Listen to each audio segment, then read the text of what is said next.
Oui. Alors, j'ai le très, très grand plaisir de vous accueillir pour la deuxième conférence de cette série consacrée au décryptage des vagues de solidarité. La dernière fois, Clément Thibault a ausculté le moment 1848. Il a déchiffré avec nous les facettes solidaires de cette déferlante révolutionnaire, soulignant notamment la diversité des liens entre les différents foyers insurrectionnels, mais aussi l'importance revêtue par la conscience d'appartenir à une humanité commune. Ce thème est revenu à la fin de la discussion, quand il s'est agi de comprendre le rapport qu'ont entretenu les entre guillemets libérateurs de 1848 avec l'esclavage et le servage. C'est précisément la thématique que nous allons aborder aujourd'hui en compagnie de Michel Tissier. Michel Tissier est maître de conférences en histoire contemporaine à l'université Rennes 2. C'est un immense spécialiste de la Russie et plus particulièrement de l'Empire tsariste durant la seconde moitié du XIXe siècle. Parmi ses très nombreux écrits, je note un chapitre d'ouvrage publié en 2022 sur, je cite, La puissance russe et la sortie du servage, 19e, début du XXe siècle. La sortie du servage, précisément, en 1861, précède de quelques années seulement l'interdiction de l'esclavage aux États-Unis. Nous, c'est-à-dire Renata Alatala, Noémie Lakatos et Hussein Delidogan, nous avons remarqué cette concomitance. Et nous ne sommes évidemment pas les seuls. L'idée ici est de confronter cette coïncidence avec la notion de solidarité, ou pour le dire autrement, nous nous sommes interrogés sur la place que tient ici l'idée d'une humanité commune et de l'aidant solidaire qu'elle est susceptible de susciter. Michel Tissier, merci infiniment d'avoir accepté notre invitation. À la suite de votre intervention, je proposerai à celles et ceux qui nous ont fait l'amitié de nous rejoindre par la magie de Zoom de discuter avec vous. Michel Tissier, je vous laisse la parole. Bonjour, bonjour et merci beaucoup pour cette présentation, professeur Herman. Bonjour à toutes et tous et merci à vous non seulement, mais aussi à Madame Latala, Madame Lakatos et Monsieur Delidogan pour l'organisation de cette série. Donc vous m'avez invité à intervenir sur le moment des années 1860. Donc je vais repartager mon écran. Voilà. Est-ce que c'est bon pour vous? Petite, ça va? Voilà, donc sous le titre Les années 1860 entre Empire russe et États-Unis contre la servitude. J'avais parlé de cette période et de cette concomitance d'événements, à savoir les abolitions du servage dans l'Empire russe et l'abolition de l'esclavage aux États-Unis. Je dois bien préciser, comme vous avez eu l'amabilité de le rappeler à l'instant, que mon domaine de spécialité, c'est l'Empire russe, hein, c'est l'histoire de l'Empire russe. Je ne suis pas du tout spécialiste de l'histoire des États-Unis, ni d'histoire américaine plus généralement, même si, comme tout le monde et les historiennes, historiens, ça m'intéresse comme un aspect très important de l'histoire globale du 19e siècle. Alors, plus particulièrement, je m'intéresse aussi à l'histoire des États-Unis de cette période, on va dire à titre comparatif, mais je vais préciser ensuite ce que j'entends par là.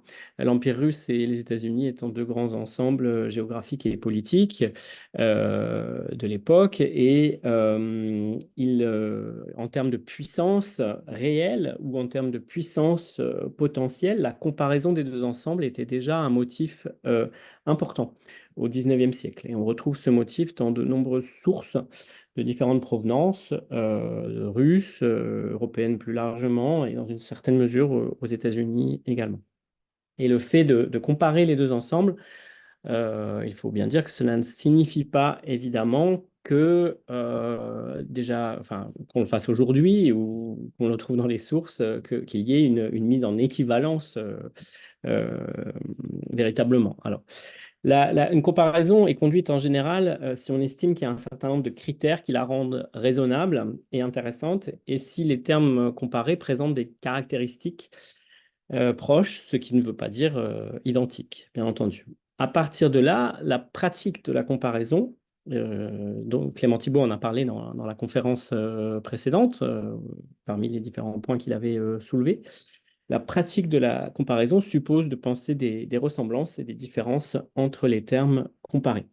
Donc l'aspect plus spécifique qui va retenir mon attention ici, c'est l'existence de formes d'asservissement dans ces deux pays au milieu du 19e siècle et leur mise en cause avec, disons, un débouché qui frappe par une première dimension, c'est la proximité dans le temps de deux abolitions ou deux émancipations qui sont représentées sur la diapositive que vous voyez à présent à travers des gravures de l'époque qui sont des gravures à la gloire des émancipateurs, des libérateurs. À gauche, c'est une gravure de l'année même de l'abolition, 1861, à la gloire du tsar libérateur, hein, dans une publication à destination de la population. Et à droite, une gravure qui est présentée par l'historien états-unien Harold Holzer dans une interview qu'il a accordée en 2012 à propos de son livre sur l'émancipation. Et on voit Lincoln qui, ici, est à gauche et non pas au centre comme sur la gravure russe.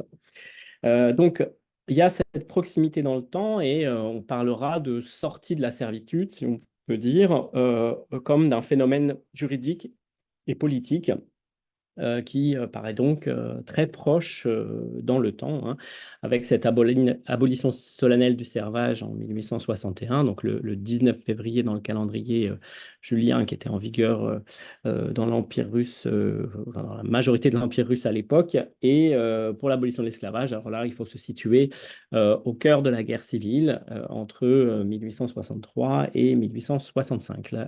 La deuxième grande dimension, et c'est que ces événements, enfin l'importance de ces événements se fait sentir à la fois à l'intérieur de chacun des deux ensembles, mais aussi par le retentissement qu'ils ont dans le monde. Et ici, je présente des gravures autochtones hein, dans les deux cas, mais il y a eu aussi des représentations picturales ou des discours, des propos qui ont représenté ces émancipations hors des pays même. Cette, c'est un fait très important pour entrer dans la discussion sur la question de l'éventuelle solidarité à l'égard de la situation des populations qui étaient asservies et qui sont émancipées. Et plus largement, ça pose la question évidemment de l'image de ces pays et de leur régime politique. Alors, de fait, ici, je suis d'emblée entré dans une sorte de comparaison pour les raisons que j'ai dites. Et en fait, dans l'historiographie, le fait de faire des comparaisons sur les deux situations, les deux pays, est quelque chose d'assez ancien, assez bien ancré et qui a été marqué notamment dans les années 1970. 1980, par des travaux dans le champ de ce qu'on appelait à l'époque l'histoire comparée. Je dirais que l'ouvrage qui a été vraiment phare et très important pour cette approche, c'est celui de l'historien états-unien Peter Colkin, qui a donc publié en 1987 cet ouvrage, Unfree Labor, dont vous voyez la couverture aux éditions Belknap de l'Université Harvard. Et donc, c'est une approche tout à fait passionnante dans laquelle Colkin développait une forme donc, de rapprochement, de comparaison systématique entre les deux régimes d'asservissement et en particulier avec une analyse très pointue dans les deux cas de la question des relations qui existaient entre les maîtres et les dépendants dans chacune de ces deux sociétés au XVIIIe siècle et dans la première moitié du XIXe siècle. C'était donc une démarche d'histoire comparée, présentée et défendue comme telle. Il y a eu beaucoup d'autres exemples à cette époque dans l'historiographie et pas uniquement autour de ces deux espaces, hein, bien entendu. C'est une approche, cela dit, qui a été assez discutée dès l'époque et cette discussion continue à être très inspirante. Et en tout cas, pour la comparaison terme à terme que développait Peter Colkin, il y a eu plusieurs textes importants, ceux en particulier de Michael Confino, dans la revue Les Annales à l'époque, et plus récemment, les travaux d'Alessandro Stanziani qui, reprenant Confino en partie et ajoutant d'autres arguments, a bien cherché enfin, il a bien cherché, comme Confino, à montrer que la comparaison avait des limites. Bon, toute comparaison a toujours des limites, mais qu'il était important au-delà de ce qui pouvait être semblé commun, et en particulier cette notion de travail contraint ou de travail forcé, de noter qu'on avait affaire à deux univers très différents, et en particulier que les conditions de vie et même les conditions des relations des dépendants à l'égard de leur maître étaient très différentes dans un cas par rapport à l'autre. Alors les deux, enfin surtout Michael Confino et Alessandro Stanziani aussi, même si lui pratique l'histoire globale, donc il est très ouvert à beaucoup de terrains différents. Les deux, à la base, sont des spécialistes de l'Empire russe et les deux ont insisté sur les spécificités vraiment de ce qu'étaient les conditions de la dépendance des serfs dans un cas, enfin, des paysans seigneuriaux sur les domaines privés dans l'Empire russe, et la condition, d'autre part, des esclaves, hein, avec ce qui caractérise particulièrement leurs arguments, c'est le fait qu'il est très difficile de parler du servage dans l'Empire russe sans rapporter cela à la réalité paysanne, qui est même vue comme une réalité civilisationnelle du monde paysan slave, orthodoxe, et qui a ses traditions, ses coutumes, et même éventuellement, enfin, c'est des coutumes qui sont parfois présentées comme vraiment un droit coutumier qui apporte un certain nombre de protections, par exemple, par rapport à la situation des esclaves dans les plantations américaines, plus largement, et plus particulièrement aux États-Unis. Donc, il y a eu un point de vue qui aboutissait et qui aboutit encore aujourd'hui à considérer qu'il faut bien dire que le servage dans l'Empire russe n'est pas un esclavage. Et donc, c'est un point de vue historiographique, mais c'est aussi un point de vue qui a beaucoup de prolongements, y compris des prolongements politiques jusqu'à aujourd'hui. Et je dirais, et on pourra y revenir plus tard si vous voulez, que c'est un point de débat, de discussion, de controverse, voire carrément d'opposition, de division dans les discours sur ce qu'a été le servage dans l'Empire russe, jusque dans la Russie et les territoires de l'ex-Empire russe aujourd'hui. Alors, du point de vue de la recherche historique, je pense que on peut regarder non pas seulement le phénomène comme une forme de dépendance, le servage dans un cas, l'esclavage dans un autre, mais on peut aussi considérer les conditions et les circonstances dans lesquelles chacun des deux ont été perçus, vus et remis en cause. Et donc, je reviens à cette concomitance que j'ai soulignée précédemment, et en ajoutant la deuxième dimension que j'ai mentionnée brièvement tout à l'heure, c'est-à-dire le fait qu'il y a vraiment un croisement entre les dynamiques internes et les dynamiques qu'on peut appeler internationales. Dès lors, le problème n'est plus tellement de faire de l'histoire comparée. On peut toujours, je pense, toujours essayer et en retenir quelque chose, hein. D'ailleurs, vous allez voir que je vais continuer. Mais en ajoutant une autre dimension qui consiste à s'intéresser aux comparaisons qui étaient faites par les contemporains, en s'intéressant à leurs idées, à leurs attitudes, à ces idées et ces attitudes qui motivaient les comparaisons faites à l'époque, afin de s'intéresser aux motivations de ces comparaisons, mais aussi à leurs effets dans bien des domaines, effets culturels, effets politiques, effets économiques, et même effets diplomatiques ou dans les relations entre les États. Et donc, le motif de la comparaison n'est plus seulement une méthodologie systématique de recherche historique, Et je pense que c'est important pour évoquer ou approfondir la notion de vague de solidarité que vous proposez. Mais puisque le motif de la comparaison devient quelque chose qu'on peut chercher à repérer dans les sources, c'est-à-dire à faire apparaître comme mode d'appréhension par les protagonistes des réalités sociales, économiques, politiques de leur époque et comme ressort de leur raisonnement et de leurs actions. Donc, bien sûr, ça ouvre sur une approche transnationale, et simplement, pour mon objet aujourd'hui, ce serait beaucoup trop complexe d'en rechercher toutes les ramifications, toutes les combinaisons possibles, ne serait-ce que pour partir de cette confrontation, on va dire, entre la situation de l'Empire russe et la situation états-unienne. Donc, je vais, conformément à mon domaine de spécialisation, toujours partir d'un pôle, hein, qui est celui de l'Empire russe, celui que je connais le moins mal, et pour étudier les dynamiques internes et montrer comment ces dynamiques aussi se rapportent à l'époque à un contexte interétatique ou transnational, de façon, la plupart du temps, qui était clairement affirmée par les protagonistes eux-mêmes.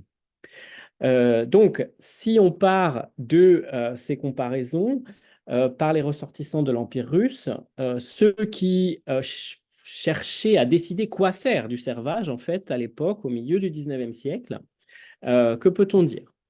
Quand ils cherchaient à décider quoi faire du servage, ça veut dire qu'ils cherchaient à décider s'il fallait le conserver, le transformer, ou carrément le condamner et l'abolir. Donc, les comparaisons qui étaient faites avec des sociétés qui étaient déjà passées par là, pensait-on. Hein, on imaginait que c'était un même cadre. Et ici, vous voyez qu'on va dépasser le débat sur le fait de savoir si le servage est un esclavage ou n'est pas un esclavage. Parce que de fait, c'était une référence pour les contemporains dans l'Empire russe. Et on pense bien sûr au Royaume-Uni et à ses colonies à esclaves, à la France et à ses colonies à esclaves, mais aussi aux pays d'Europe qui avaient aboli des formes de dépendance personnelle, couramment nommées servages, comme pour l'Empire russe, c'est-à-dire la Prusse, les terres du domaine des Habsbourg et d'autres. Mais pour l'Empire russe, il y avait aussi l'idée qu'à l'intérieur des territoires de l'Empire russe, un certain nombre de zones d'espace, de territoire, province, avaient déjà été concernés par ce processus. Et en particulier, eh bien, c'est la zone du royaume de Pologne qui a été intégrée à l'Empire russe après 1815, à partir de 1815, ou encore les provinces baltes, où il y avait des formes de dépendance personnelle jusqu'au début du 19e siècle, qui ont été abolies par le régime impérial russe, donc dans la foulée des guerres napoléoniennes. Euh, Autres éléments de comparaison possibles avec des sociétés où des formes d'asservissement pardon, existaient toujours et qui ne connaissaient pas de remise en cause politique au même degré à l'époque que dans l'Empire russe, par exemple l'Empire ottoman. Ou encore des régions qui ont été intégrées à l'Empire russe plus récemment, et dont il y avait l'existence de formes de servitude qui étaient rapportées à une histoire initialement étrangère. Donc, on peut penser au territoire du Caucase conquis depuis le début du 19e siècle. Ou on peut penser, c'est pas dans l'Empire russe, mais il y a une très forte influence russe dans cette période-là, aux principautés de Moldavie et de Valachie, les principautés roumaines, hein, où l'Empire russe exerce une très forte pression et influence, et se retrouve confronté dans sa gestion en tant que puissance protectrice, c'est-à-dire une sorte de protectorat, à des formes de servitude locale. Et puis, enfin, il y a des comparaisons avec une société esclavagiste contemporaine qui connaît une forte polarisation sur la question à la même époque. Ce sont les États-Unis. C'est un pays où il y a une solidification de l'opposition spatiale et politique entre les États esclavagistes et l'État où l'esclavage n'est pas ou n'est plus légal. Donc, je vous ai retrouvé une carte qui est d'accès libre sur Wikimedia Commons, qui vous présente la situation en 1860. Alors, dans le cadre de ces comparaisons, il est très important d'intégrer l'existence et le développement des mouvements dits abolitionnistes. Alors, l'existence d'un vaste mouvement abolitionniste transnational est analysée, discutée par beaucoup de chercheurs, chercheuses, surtout à partir du monde atlantique, britannique en particulier, mais aussi nord-américain. Et ici, donc, je vous propose de voir l'effet de ces comparaisons à l'époque depuis l'Empire russe, en inversant un petit peu la perspective qui souvent va être donnée dans les années 1860, puisque l'Empire russe précède les États-Unis pour l'abolition du servage par rapport à l'abolition de l'esclavage, en regardant comment un membre de l'élite éduquée russe, Nikolai Turgenev, qui est en fait bon, un ancien haut fonctionnaire, on va dire, de l'Empire russe, mais qui est parti vivre en exil et qui vit en Europe occidentale, France, à cette époque, bah, comment il réagit à la publication de l'ouvrage La case de l'oncle Tom en 1852, après que ce texte a été diffusé aux États-Unis en feuilleton, hein, précédemment, l'année d'avant, en 1851. Et vous avez ici un texte de sa lettre à Maria Weston Chapman,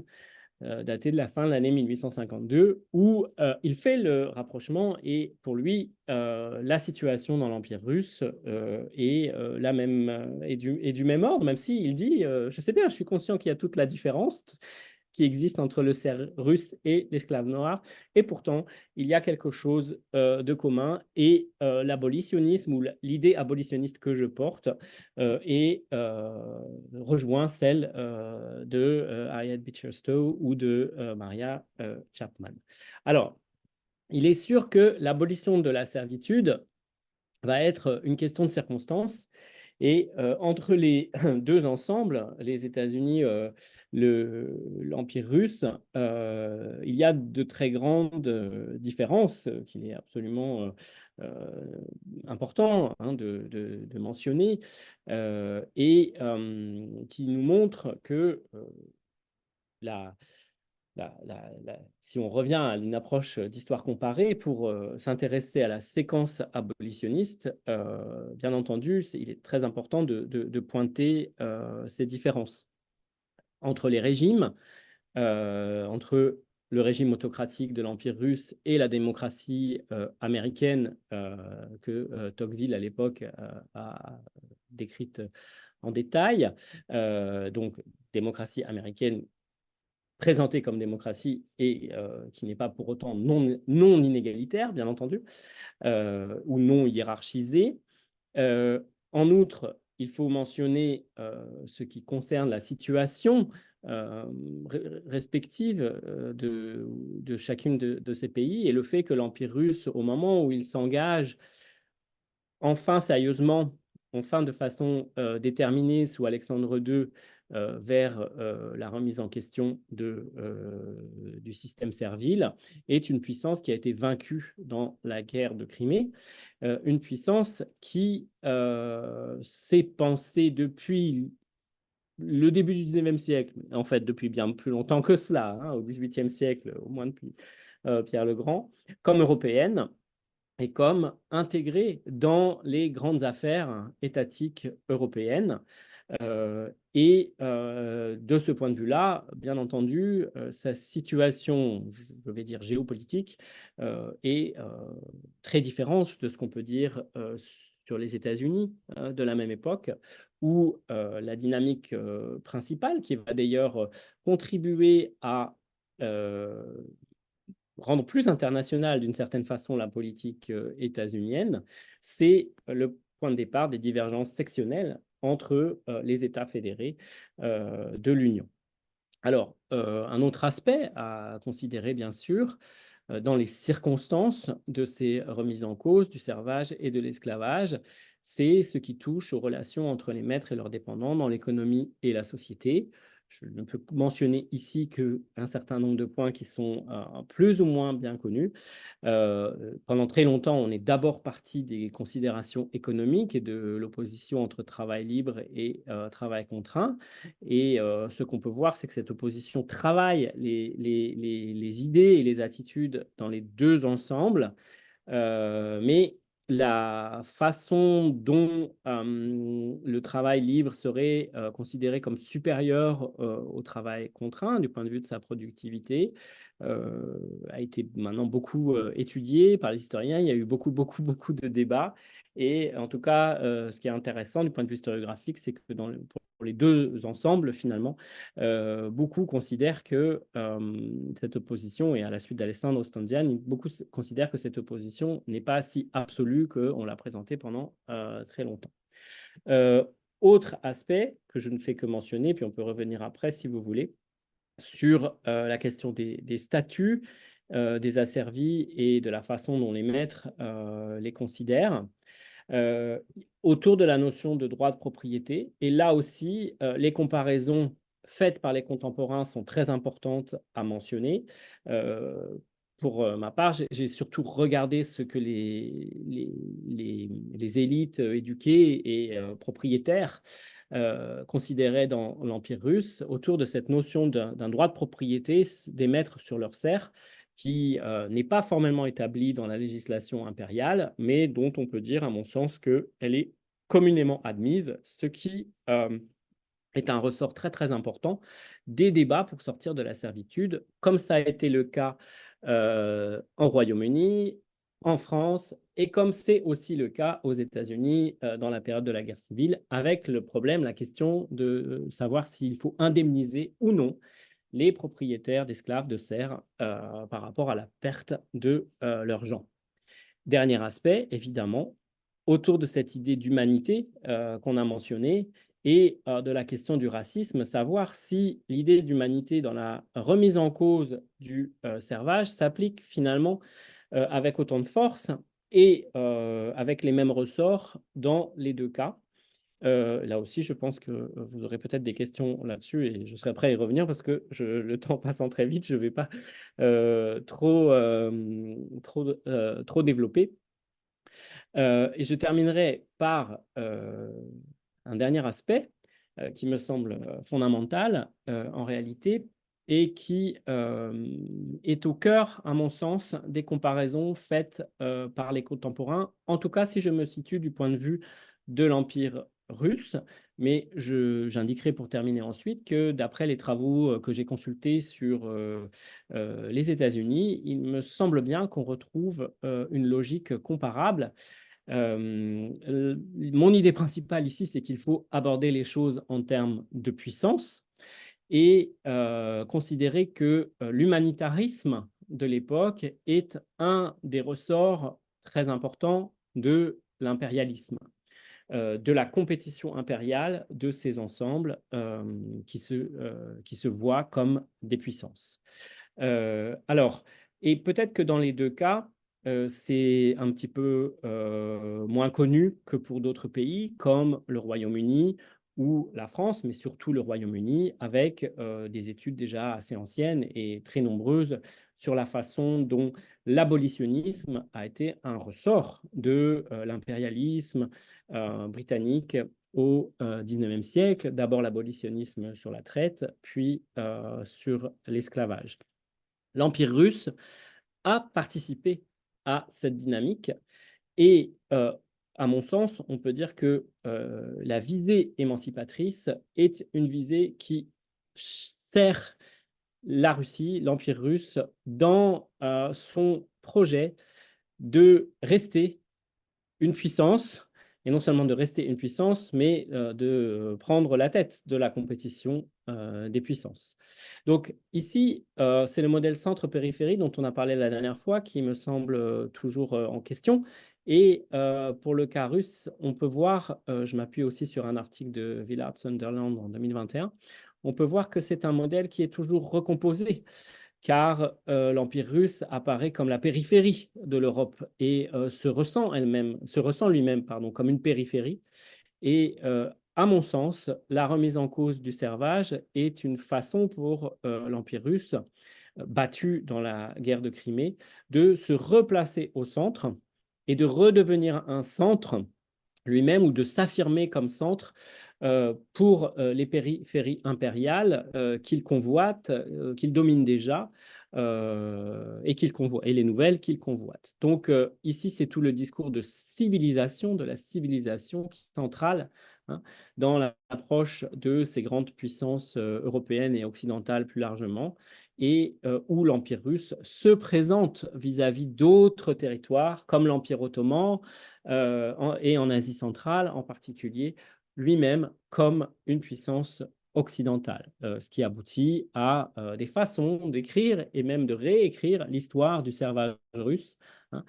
Par exemple, pour dire un petit peu plus tard que le servage russe, qu'on a voulu abolir parce que du point de vue du statut de puissance, c'était un handicap, en fait, eh bien, n'a pas quand même tout à fait été un esclavage. Et en fait, j'ai consulté des travaux états-uniens sur la question et je me suis aperçu qu'on retrouve des ressorts très semblables.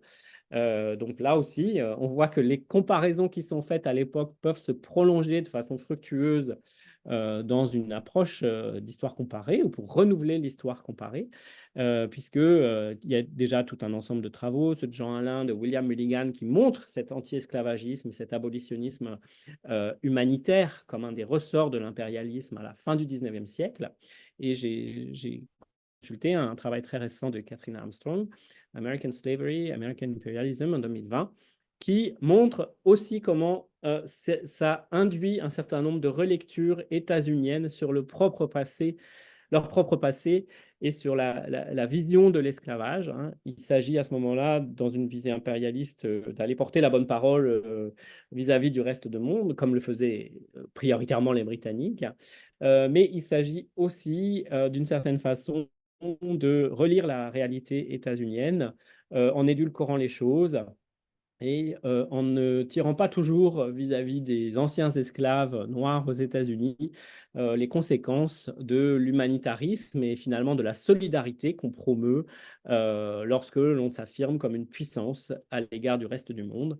Et il me semble que là, c'est aussi quelque chose qui est un aspect intéressant pour prolonger l'étude comparée de l'Empire russe et des États-Unis euh, sur la base, finalement, des comparaisons faites par les contemporains. Voilà, je vous remercie et désolé d'avoir dépassé le temps qui m'était imparti. Merci, merci infiniment, Michel Tissier. On va vous laisser voilà, enlever le partage d'écran, comme ça on verra les personnes qui désirent s'exprimer, parce que pour moi, ce serait important maintenant de laisser la parole à la salle. Donc, il y a déjà Léonard. Ah non, c'est des applaudissements, pardon. Merci. En tout cas, je voulais laisser la parole à la salle, si j'ose parler comme ça, puisqu'on on est par Zoom.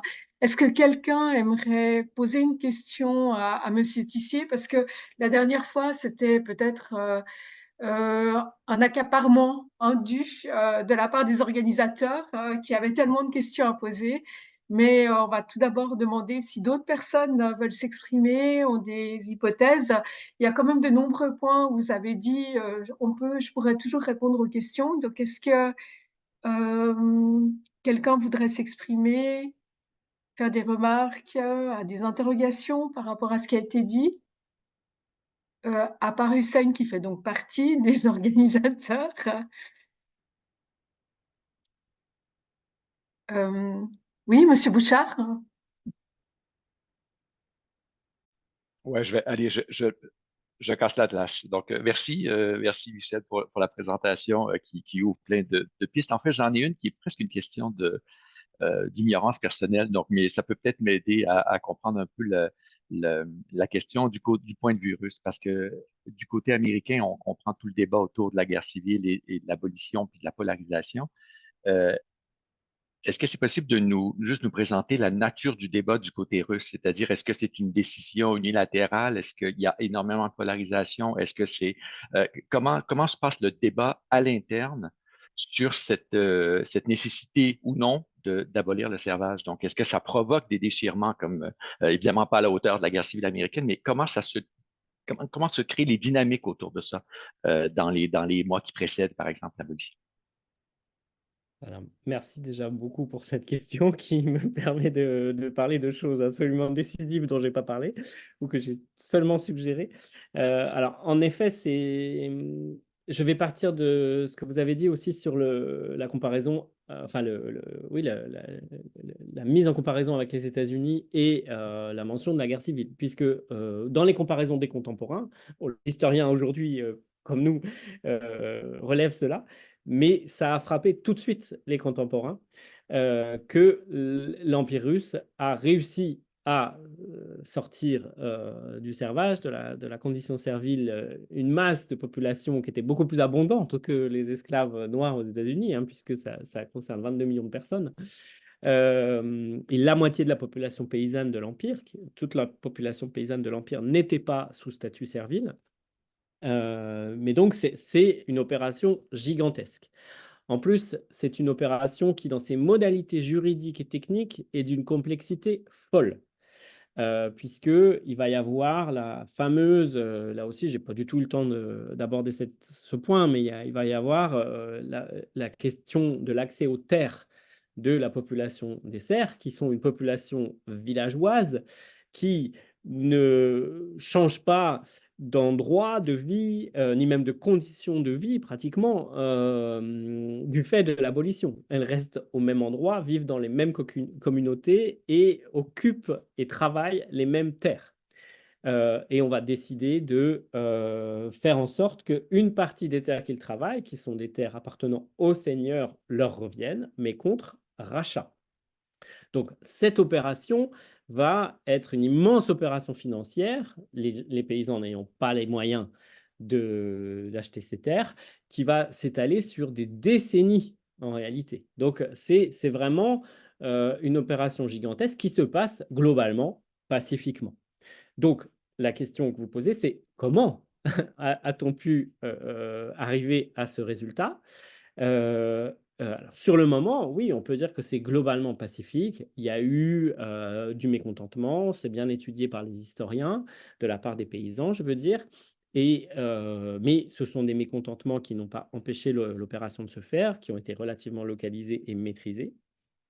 L'autre aspect, bien sûr, c'est que malgré tout, ces conditions ont été considérées injustes par la paysannerie elle-même et par une partie des élites. Et cette injustice, eh bien, elle nourrit un mouvement révolutionnaire que votre collègue de Genève, Corinne Amacher, étudie notamment, et qui va comment dire, avoir un impact politique énorme, hein, sur l'Empire russe pour des décennies à venir. Alors, il n'empêche que donc sur le moment, cette violence finalement de l'injustice ne s'est pas exprimée frontalement, comme elle s'est exprimée dans la guerre civile, où on voit la divergence sectionnelle et la grande différence. Alors, à quoi faut-il associer ce résultat? Il y a eu un débat, et là vous avez prononcé un autre terme important, c'est le mot débat. Il y a bien eu discussion. Mais cette discussion, elle a été amenée, contrôlée, maîtrisée de bout en bout par le régime impérial, qui est le régime autocratique, qui est un régime autocratique et qui, en fait, on peut dire, a imposé à sa noblesse qui, statutairement, a l'exclusivité de la possession de domaines peuplés de serfs, hein. Donc, l'empereur a imposé à sa noblesse d'accepter l'abolition du servage. Alors, ce qui ne veut pas dire... donc, les conditions même dans lesquelles ça s'est fait ont impliqué une forme de participation, on va dire, de la noblesse, puisque l'empereur Alexandre II, succédant à Nicolas Ier au moment de la guerre de Crimée, et alors que l'Empire russe est en train de perdre cette guerre, Alexandre II a, on pourrait dire, resserré les rangs et il a incité sa noblesse à resserrer les rangs et à considérer que pour sortir de la situation extrêmement difficile dans laquelle la guerre de Crimée avait mis l'Empire, l'abolition du servage, qui était une opération contemplée depuis des décennies, en fait, près d'un siècle, hein, depuis au moins Catherine II, était absolument nécessaire. Et il a donc compté sur sa noblesse, c'est vraiment le mot, il a compté sur sa noblesse pour accompagner le processus. Mais cela dit, les ressorts de l'assentiment, hein, c'est un livre très célèbre de Daniel Field sur la question, les ressorts de l'assentiment de la noblesse à cette réforme restent objet de recherche, de discussion, hein. Et en particulier, moi, il y a quelque chose sur quoi je travaille qui renvoie à cette notion de droit de propriété que j'ai mentionné tout à l'heure, hein. C'est la question de savoir, c'est une question qui divise les historiens. Il n'y a pas de solution technique, à mon avis, mais sur le fait de savoir si les nobles ont finalement été indemnisés de la perte de leurs serfs. Pas de la perte des terres qu'ils ont vendues, ça, oui. C'est la grande opération du rachat dont je parlais. Mais est-ce que dans le montant du rachat, il y a une part en fait qui correspond à une forme d'indemnisation des propriétaires pour la perte de leurs serfs, comme ça a été le cas pour les propriétaires d'esclaves britanniques dans les années 1830 ou français en 1848, hein. On a les sources et toutes les archives de l'indemnisation de ces propriétaires d'esclaves britanniques et français. Et pour les Russes, pour l'Empire russe, formellement, ça n'existe pas. L'empereur dit la noblesse, dans sa générosité, comprenant les nécessités de l'heure, a accepté l'émancipation de ses serfs sans rien demander. D'accord? Et ça, c'est le message. Mais les historiens ne sont pas d'accord sur la question. Et pour revenir au point que je disais tout à l'heure, ce qui me frappe, en fait, c'est que c'est un débat qui occupe les comparaisons des contemporains de l'époque dans les discussions entre les Russes et les Occidentaux, les Européens, hein. On trouve dans la littérature, chez les économistes en particulier, des discussions là-dessus. Et les Russes, eux, disent ah non, non, non. Et à ce moment-là, les Russes disent ah non, non, non, ça n'a pas existé, les nobles n'ont pas été indemnisés pour ça, il n'en était pas question, c'est juste le rachat de la terre. Et ça ne pouvait pas être le cas parce que, attention, nos serfs n'étaient pas des esclaves. Et ça, c'est fascinant parce que, en réalité, donc, il y a un discours qui consiste à dire que les serfs slaves, hein, parce que ce n'était pas que des Russes, il y avait des Ukrainiens euh, ou des Bélarusses, mais n'étaient pas traités comme des esclaves, qu'il y avait une relation d'un ordre différent. Et ça, c'est aussi une énigme pour la recherche historique. Parce que finalement, on voit bien que les débats des historiens dont je parlais tout à l'heure disent, bah oui, il y a des différences, etc. Oui, sauf que selon les époques et selon les points de vue, d'ailleurs, politiques, certaines personnes disent, ah si, le servage, c'est un esclavage, et d'autres disent, ah non, non, non, c'était pas un esclavage. Et dans les sphères impérialistes, bellicistes russes aujourd'hui, vous avez des discours de hauts dirigeants, juristes notamment, je travaille beaucoup sur les juristes, qui vous disent ah, quel dommage que le servage ait été aboli, hein, parce que cette relation qui existait entre les nobles et leurs serfs, c'était pas du tout une relation de type esclavagiste, c'était autre chose, c'était le cœur de la nation. Michel, merci infiniment. Je vais peut-être juste voir il y a d'autres questions qui se signalent. Il y avait Hussein qui voulait poser une question, mais Hussein, si vous permettez, j'aimerais juste rebondir sur ce que vous venez de dire, Michel, là. C'est-à-dire que vous avez montré de manière tout à fait fascinante que on fait appel à la noblesse russe pour donc abolir le servage, mais pas forcément au nom de l'humanité, au nom qui sont de considérations beaucoup plus économiques. Il s'agit de faire de l'Empire russe un empire qui soit de nouveau, en tout cas je pense, dans l'esprit du tsar, de nouveau un empire dominant dans le monde occidental.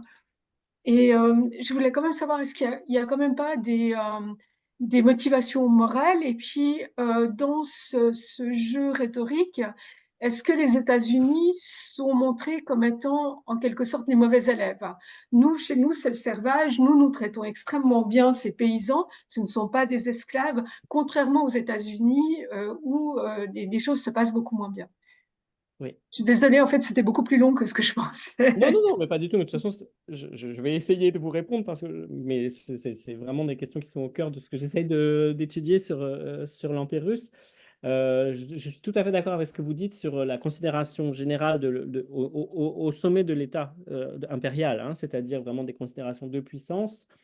Et, il s'agit, à mon sens, dans un moment où l'Empire russe est diminué, de regagner, de lui faire regagner sa place parmi les premiers rangs des puissants, au premier rang des puissances par ce geste, qui est un geste qui est vu comme présentant des avantages économiquement, parce qu'il y a quand même dans les considérations économiques dont vous parliez, et il y a ce discours libéral qui est présent, euh, même s'il ne faut pas en exagérer non plus l'importance.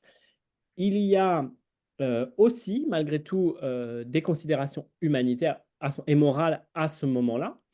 Euh, mais ce qui est fascinant, vous parliez de jeu rhétorique et cette expression me convient très bien. C'est-à-dire que il y a beaucoup de non-dits. Je veux dire par là que c'est assez difficile de faire la part des choses et d'établir les choses parce que vous voyez, si vous voulez, que la façon de dire le servage, c'est un esclavage ou c'est pas un esclavage, ça va dépendre des moments, ça va dépendre des points de vue et ça va dépendre aussi des choses qu'on accepte de dire ou de ne pas dire à un certain moment quand on est une personnalité officielle, par exemple. C'est-à-dire que l'équivalence servage-esclavage a pu être pratiquée par toutes sortes de gens, y compris au sommet de l'État. Au XVIIIe siècle, ce n'est absolument pas un problème pour Catherine II de dire que les serfs sont des esclaves. C'est...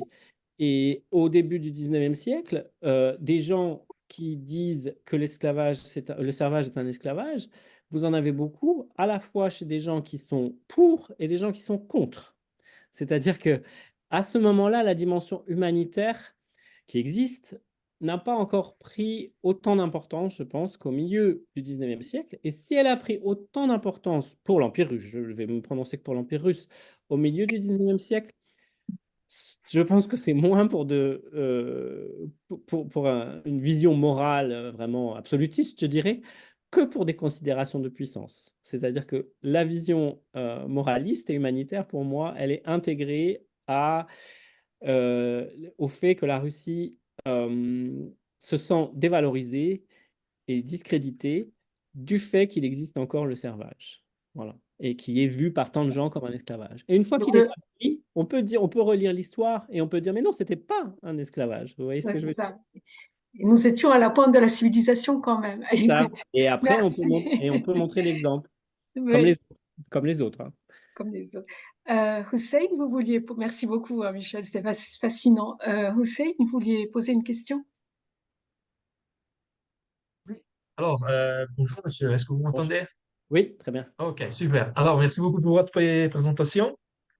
Alors, peut-être deux petites questions. Alors, la première, donc disons que euh, soit en Russie que dans la Russie impériale que aux États-Unis, donc on a un rapport de domination Mhm. entre maître et esclave ou bien maître et serf. Non.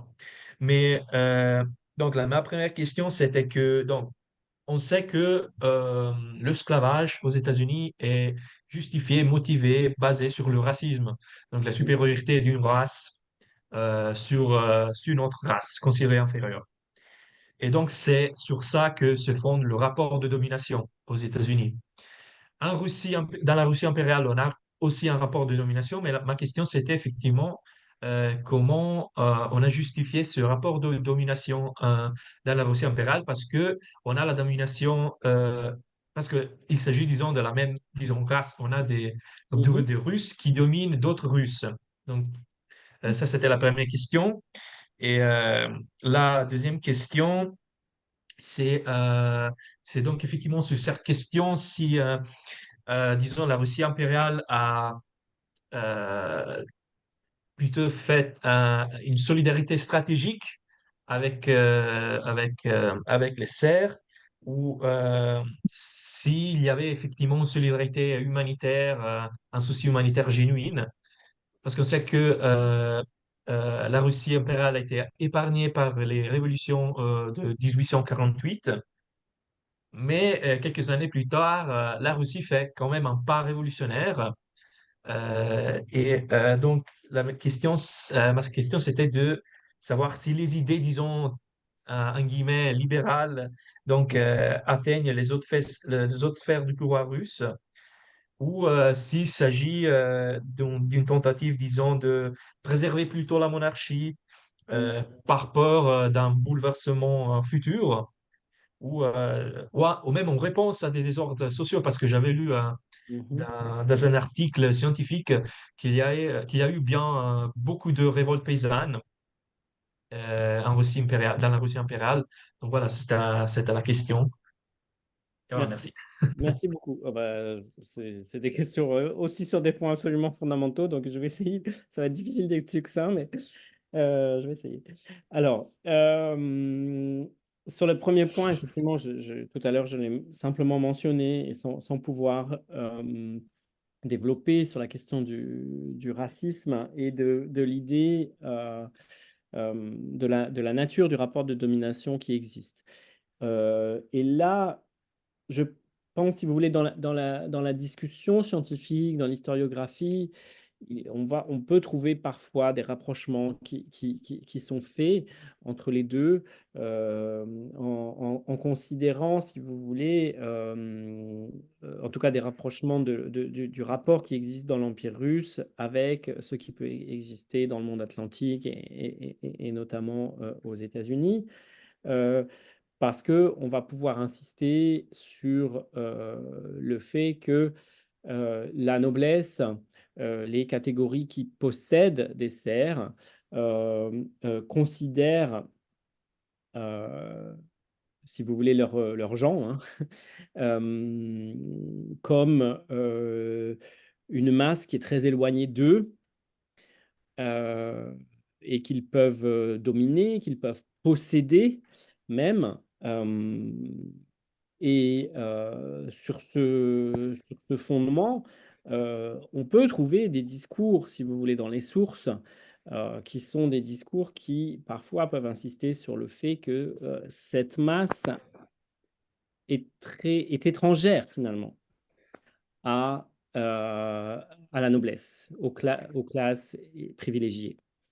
Donc oui, ces discours existent et ils ont d'ailleurs, même après l'abolition du servage, ils continuent à avoir une place très très importante dans les discours sur la composition de la société impériale en réalité. Et donc,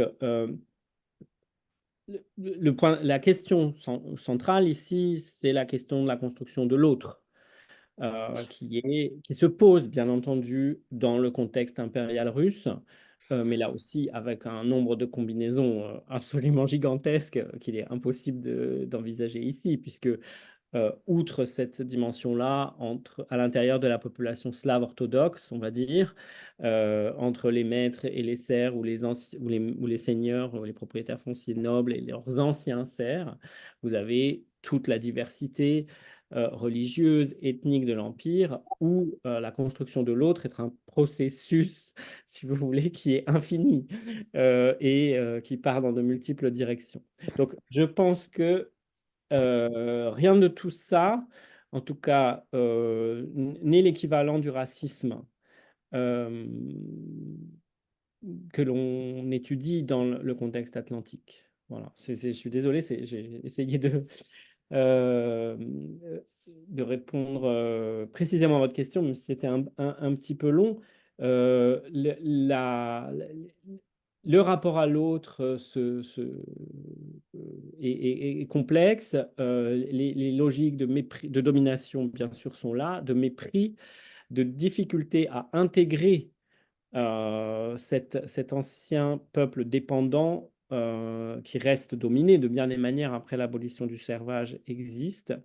mais ce n'est rien qui correspond, si vous voulez, aux logiques raciales et racistes, euh, me semble-t-il. Voilà. Est-ce que ça répond à votre question? Euh, Merci beaucoup, Michel. Hussein voulait la réponse à la deuxième Oui, question. Bien, on peut passer la parole à Andrés. Et Peut-être on peut passer la parole à on Monsieur passe la parole à Andrés, Andrés. s'il te plaît. C'est gentil. Oui, Merci, oui, oui, c'est bon, Hussein. merci. Ce j'étais sera la trop long dernière pour vous question, je répondre. pense. C'était trop long pour vous répondre. Oui. Bonjour, Bonjour. merci messieurs par la conférence. Et je voudrais vous demander sur les rôles qu'ont joué les banquiers. Parce que vous avez raconté comment cette opération a signifié un mouvement de capitaux impressionnant et aussi l'abolition du servage peut être considérée comme une modernisation du système économique russe avec une direction tout à fait capitaliste. Donc, si les banquiers ont participé dans le débat, ou si les partisans du servage ont accusé la possibilité de l'abolition comme une opération motivée par un intérêt capitaliste. Et de l'autre côté, si c'est clair que ce type d'agent a été un bénéficiaire net de l'opération. D'accord.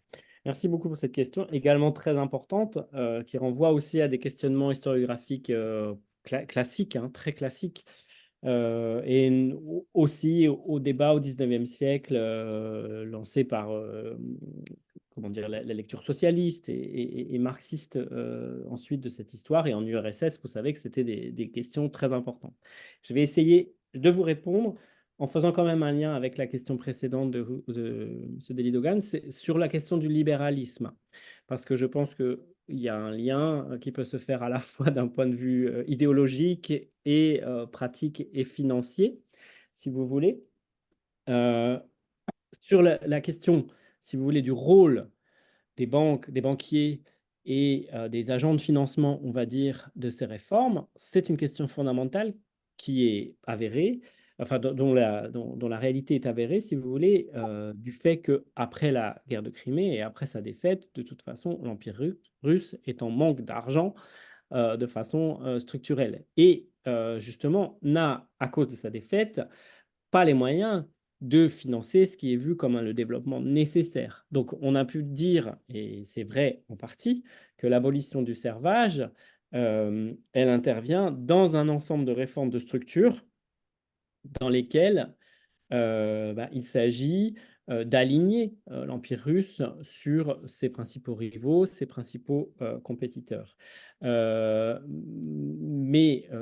donc, il y a un pari qui est fait à ce moment-là parce que, de fait, la Russie n'a pas non plus tant d'argent que ça à consacrer à l'opération.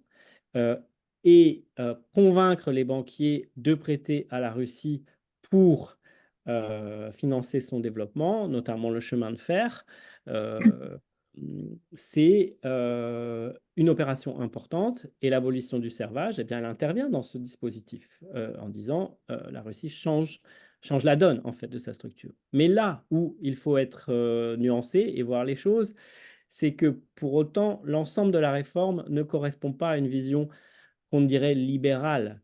Et donc là, c'est aussi la question de la présence du libéralisme parmi les élites impériales. Et je vous répondrai oui et non, ça dépend ce que vous appelez comme ça. C'est que le mode d'insertion économique et sociale de la paysannerie avec ces réformes, avec l'abolition du servage et toutes les réformes qui l'accompagnent, hein, en réalité, dans les années 1860, ne correspond nullement à l'idée, si vous voulez, d'installer un système capitaliste comment dire, qui va promouvoir l'industrialisation sur les bases qui existent à l'époque en Europe occidentale. Parce que, et là, c'est bien sûr la question de la communauté agraire, le MIR, hein, dans lesquels les paysans russes, enfin slaves plus largement, sont intégrés, si vous voulez. Alors, à la fois ceux qui sortent du servage seigneurial et aussi les autres qui n'étaient pas des paysans seigneuriaux. Et cette communauté villageoise qu'on décrit souvent comme collectiviste, elle est institutionnalisée par le régime impérial dans les années 1860.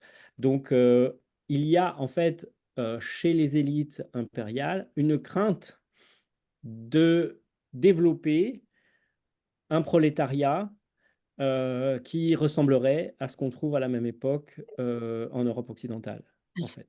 Donc, la voie des réformes, elle est spécifique, et elle est assumée, c'est assumé.